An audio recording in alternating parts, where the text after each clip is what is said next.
Hello, hopefully you're on page 99 in your workbook, adding and subtracting polynomials. So again, we've talked about what polynomials are. They mean many terms. We've given them names according to their highest exponent and according to the number of terms. We've already done adding and subtracting polynomials. Actually, we've done adding and polynomials, I guess, and kind of subtracting, because it's kind of like combining like terms. So I would say adding is something that we've already done. Subtracting, there's a little extra step in it. The thing that's going to look different from when we combine like terms is we didn't have any parentheses when we combine like terms. And so that's going to look maybe a little bit different than what you're used to. So we are going to do problems 2 through 16 evens. We will just start. I want to start with addition first. Sorry, I have a little bit of stuff under my paper here. I want to start with addition first. So in this right-hand column of 2 through 16 even, our only addition problems come down at the bottom here in problems 14 through 16. So I know it seems kind of odd to start at the bottom, but the addition is definitely easier because it's more similar to what we've done already. So we're going to start down here, and then we'll go back up to the top and work our way down the rest of the way. So let's just point out, first of all, in all of these problems, there are two sets of parentheses, and the first parenthesis ends, and then we either have an addition or a subtraction. So in addition problems, those parentheses that separate the first one, actually in all of them, those parentheses are really just a kind of a visual reference so that you see this is the first polynomial that you have and this is the second polynomial. All right, so in all of these, this first set of parentheses is just a visual delineation, and they're unnecessary. So if we just got rid of these parentheses here in problem 14 and 16 and all of them, those first ones don't do anything for us. All right, again, it's just kind of a visual signal. Hey, here's our first polynomial, and then this starts the second one. All right, and again, so there's a parentheses around the second set. Now, the second set might be necessary or it might not be. In the case of addition, that second set of parentheses, completely unnecessary. Again, it's just a visual indicator that this is your second polynomial that you're adding. All right. So again, if I rewrote this one as 9r cubed plus 5r squared plus 11r plus a negative 2r cubed plus 9r plus, well, let me write, yeah, how would I write it like this? Minus 8r squared. Totally fine. All right. That would not change the problem at all. So in addition, neither parentheses is required. Removing them doesn't change the problem at all. And again, the only reason I put parentheses around this is, as we've done before with our integers, sometimes it's weird to have a plus and a negative sign side by side like that, because then it's like, well, is this addition? Is it positive? Is it subtraction? Is it negative? So we sometimes put parentheses around that second one to indicate, oh, that's not minus, it's negative. All right. So now we're just going to go through and we're just going to combine like terms. All right. So we're going to say I have a 9r cubed and I have a negative 2r cubed. I have no other r cubed, so those are the only two I'm going to combine. So here I'm going to get 7r cubed. Oops, not r squared. I'm just going to do a light line through those to indicate that I've already used them up. All right, now I've got a 5r squared and I see a negative or minus 8r squared. Again, remember that minus is the same as adding the opposite. So I can say that this is 5r squared plus a negative 8r squared. All right. Or I could just do 5r squared minus 8r squared, whichever you prefer. But if I do 5, let me just ditch the r squareds for right now, and I just do 5 plus a negative 8. All right. That is going to give us negative 3. So this is going to be either plus a negative 3 or minus 3r squared. Again, let me get rid of them now that I've used them up. And then here, the last one is 11r plus 9r. They're both positive. It's just going to give us 20r. All right. So these addition problems, parentheses, just a visual kind of notation that here's my first polynomial, here's my second polynomial, but the addition sign in between means they're unnecessary. All right, so let's do the next one here. All right, same thing. I don't need the parentheses, so I'm just going to get rid of them. 7x to the 5th plus 14 minus 2x plus 10x to the 4th plus 7x plus 5x to the 5th. All right, and I'm just going to go through it. I'm going to look for like terms. So I have this one right here with an x to the 5th and this one with an x to the 5th. And again, we spent a lot of our time combining like terms with all things where we wouldn't have to worry about getting a negative. So now we just have to make sure that we're aware that these are integers and I could get a negative answer. So if I have a negative 7x to the 5th plus 5x to the 5th, that negative 7 plus 5 is going to give me a negative 2. And then it's just going to be negative 2x to the 5th. I'm going to get rid of them. Again, don't go crazy and scribble them out, because if you made a mistake, you're going to need to go back and find them. All right, so then next, I'm going to look for whatever would come next in terms of the highest exponent after the x to the 5th, and that would be the x to the 4th. There is no other x to the 4th term, and so this is just going to be plus 10x to the 4th. All right, then I look through here, there's no x cubed term, there's no x squared term. The next thing we have is x to the 1st. All right, so then this is going to be, I can look at this as negative 2x. Again, remember, subtraction means adding the opposite, so I can add a negative 2x. So this becomes negative 2x and 7x. Negative 2x and 7x gives me positive 5x. All right, again, if you're struggling still with your exponent rules, just write that down to the side. Negative 2 plus 7.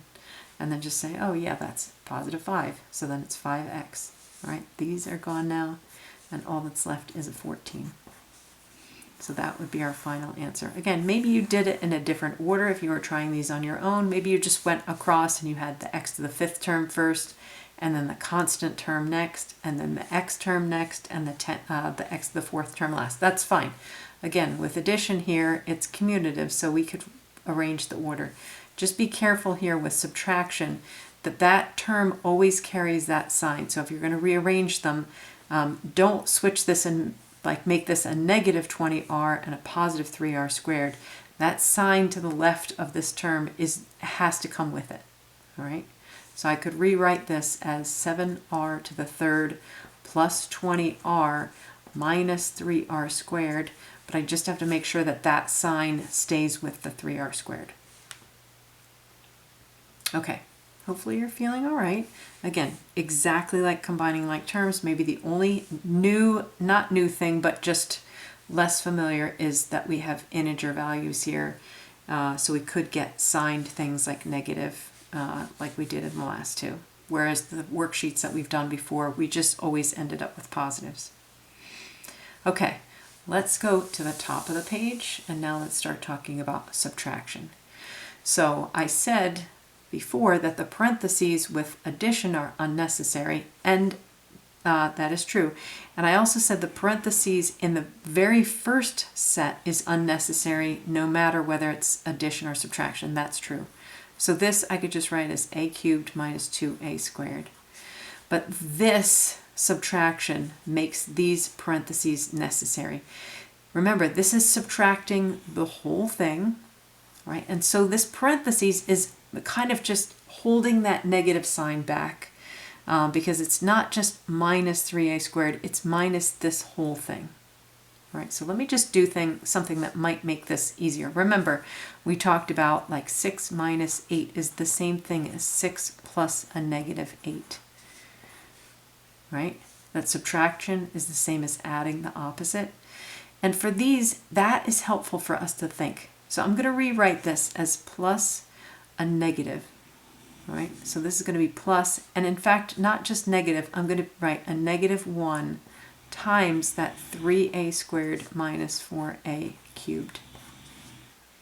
All right, so I'm going to rewrite the subtraction as adding the opposite. Well, there's always an implied 1 out here, so I'm adding the opposite of that implied 1, and now it's a negative 1. All right, do you see what I just did there? Hopefully that's not too much of a jump. All right, so first thing stays exactly the same. Second one, I change the minus to adding the opposite, and that negative out front I'm going to write explicitly as a -1. Now, hopefully you look at this and you're like, oh, I should just distribute that -1. All right, so that's what we're going to do. We're going to write a to the third minus 2a squared plus, and then I'm going to distribute this -1 to each of the terms in here. So that -1 times 3a squared becomes -3a squared.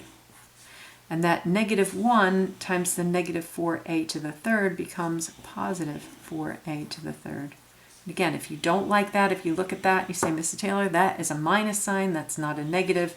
Again, remember, we can always write it as plus a negative. So then we've got -1 times -4a cubed becomes positive 4a cubed. Right, now we're ready to just go through and combine like terms. So I've got a cubed here, and 4a cubed here is going to become 5a cubed. I'm going to cancel them out so I don't accidentally look at them to use them again. Right now I have a -2a squared plus a -3a squared, and again, feel comfortable, fine doing this off to the side. -2 plus -3. Again, I'm ditching the a squared just so we focus on the coefficient. That's going to give me a -5a squared. So I could write that as plus a -5a squared. Again, sometimes people don't like those double signs, so we could say this is 5a cubed just minus 5a squared. All right, let's do another one. Let's do number 4. Okay, so again, it's a minus sign. So let's first write this as plus a negative. All right, we're adding the opposite. So when I rewrite this, I'm going to write the first thing. Don't change anything about it.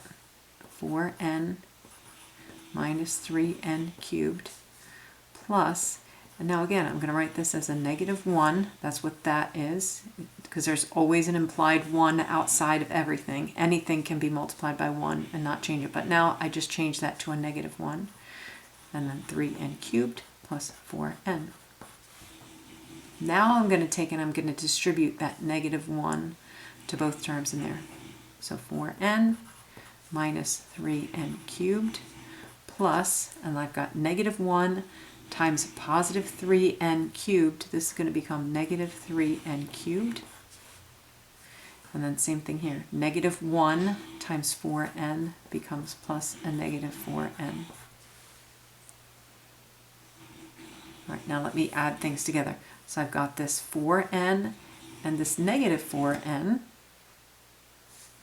Hopefully you're like, oh, 4n and -4n, those 4's will cancel out because they're opposite signs. So these just cancel out. I don't have anything there.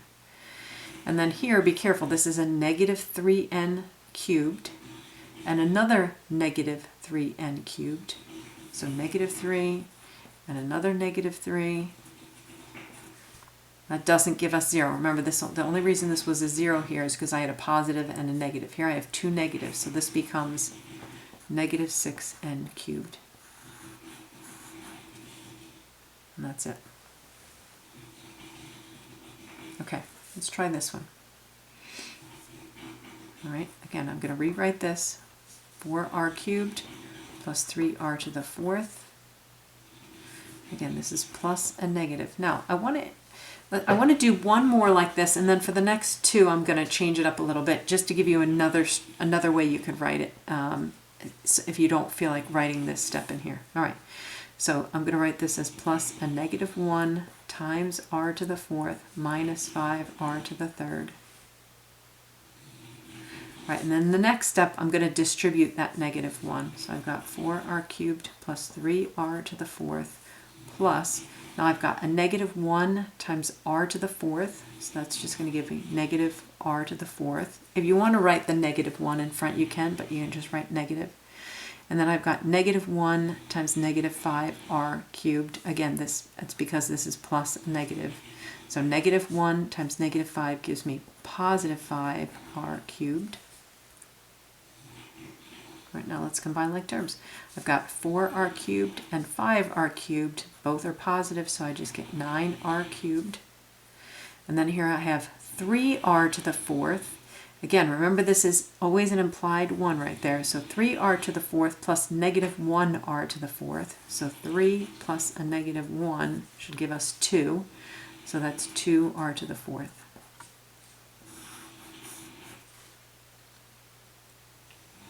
Okay, this one let me do it a little bit differently, and this is just to save you a step in writing. So again, I can just ditch the parentheses in the first one. They don't do anything for us other than give us a visual reminder that that's our first polynomial, that's our second. Now for this one, I'm still going to write it as plus and negative, but instead of writing this step here where I do the negative and then distribute, I'm just going to say, hey, I recognize that this negative sign is a negative 1. And so that I'm just going to distribute it right now. So this is going to give me plus a negative 1 times 3x is negative 3x. And then this negative 1 times a negative 3x to the fourth. Negative times negative is going to give me positive 3x to the fourth. Sorry, this should just have that parentheses right there. So see how I skipped that step and just said, hey, I recognize that negative is going to turn into a negative 1, and so I'm just going to distribute that through. All right, and again, just multiplying a negative through, the only job it does is it switches everything to the opposite sign. So here this was positive, it switched negative. Here this was negative, it switched positive. All right, let's combine like terms. We've got a 3x to the fourth plus a 3x to the fourth. 6x to the fourth. And then we've got a negative 3x and another negative 3x. So again, negative 3 plus negative 3.